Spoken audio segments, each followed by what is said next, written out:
இந்த பல்ட்டி அடிச்சு அந்த கைத்து மேலாம் நடந்து காசு வாங்குவாங்கல்ல அந்த கம்யூனிட்டி இருந்தது தம்பி. ஸோ ரொம்ப அப்ஜெக்ட் பாவர்ட்டி, வறுமையின் நிறம் சிவப்பு, தெரியுமா? ஆமாம்.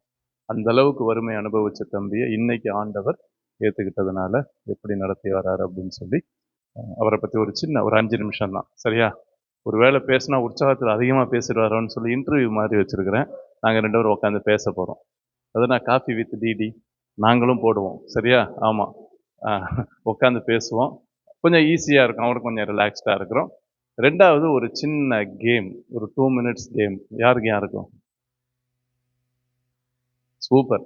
யூத்துக்கும் மென்னுக்கும் ஒரு சின்ன கேம். யார் ஜெயிக்கிறாங்கன்னு பார்க்க போகிறோம். இல்லை இப்போதைக்கு இருக்கட்டும், கொஞ்சம் ஸ்ட்ரென்த் அங்கே இருக்கிற காட்டுறாரு. ஒரு சின்ன கேம் வைக்க போகிறோம். 3வது ஒரே ஒரு சம்பவத்தை நம்ம பார்த்து ஒரு 5 முக்கியமான உண்மைகளை நம்ம கற்றுக்கொண்டு ஜெபித்து முடிக்க போகிறோம். இதுதான் என்னுடைய திட்டம். மணி 8:05, 8:30க்கு முடிச்சிடலாமா ராஜா? தேங்க்யூ. ஸோ ரொம்ப சந்தோஷம். உட்காருங்க தம்பி. குட். இப்படி திரும்பிடுறா. நம்ம 2 அவங்கள்ட்ட தான் பேசுகிறோம். ரைட். பதில் சொல்லும்போது அங்கேயே பார்த்து பதில் சொல்லு, சரியா? ரைட். உன் பேர் என்னப்பா? என் பேர் சந்தோஷ். Santhosh, very good.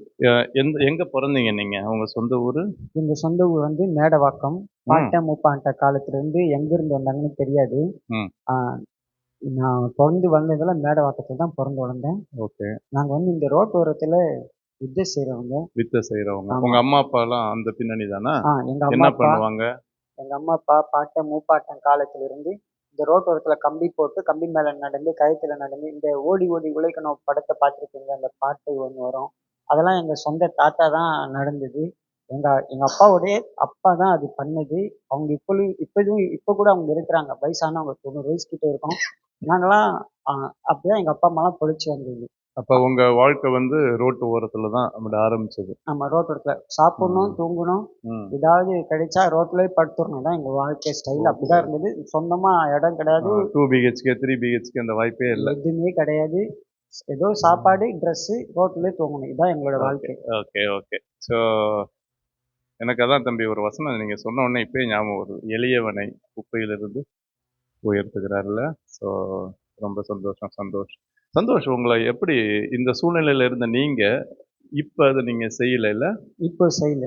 ஏன் சந்தோஷ்? எப்படி, என்ன மாற்றம் நடந்துச்சு? உங்களை யார் வளர்த்தா, யார் படிக்க வச்சா? நாங்கள் ரோட்டோரத்தில் வித்தை செய்யும்போது உங்களை மாதிரி ஒரு கிறிஸ்தவ சார், அவர் பேர் சாமுவேல், அவர் வந்து ரோட்டில் டான்ஸ் ஆடுறதை பார்த்து அவரும் கொஞ்சம் ஏழ்மையாக இருந்தவர் தான்.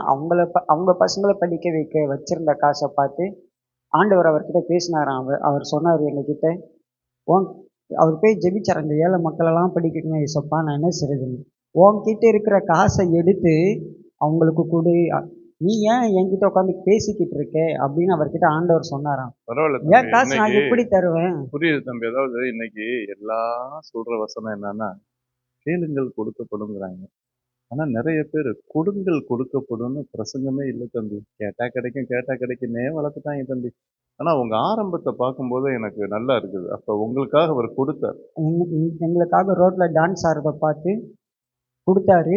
ரோட்ல வித்தை செய்யறத பார்த்து வீட்டு அட்ரஸை வாங்கி எங்க ஊருக்கு வந்தாரு. நாங்க எல்லாருமே அவரை ஒரு டீமா வந்தாரு. நாங்க எல்லாருமே அவரை துரத்தி விட்டோம். நீங்க வேண்டான்னு ஒரு நிறைய வாட்டி துரத்திட்டோம். ஏன் துரத்தி விட்டோம்னா, நீங்க வந்த உடனே கண்ணை எடுத்துருவீங்க, காது எடுத்துருவீங்க, கை கால்லாம் விட்டுருவீங்க, இல்லைன்னா கிறிஸ்தவத்துல மாத்துவீங்க. எங்க ஊருக்குள்ள வராதுன்னு வந்த காரை நாங்க எல்லாருமே வெளியே தள்ளி விட்டோம். ஊருக்குள்ள வராம ரோட்டில் நின்று வெளியே இருந்து அங்கிருந்து ஜெபம் பண்ணாரு தண்ணியை வச்சு. அந்த தண்ணி அன்னைக்கு குடிக்கும்போது வேற லெவல் டேஸ்டா இருந்தது. ஆனா இன்னைக்கு எந்த தண்ணி குடிச்சாலும் அந்த டேஸ்ட் வர மாட்டேன்.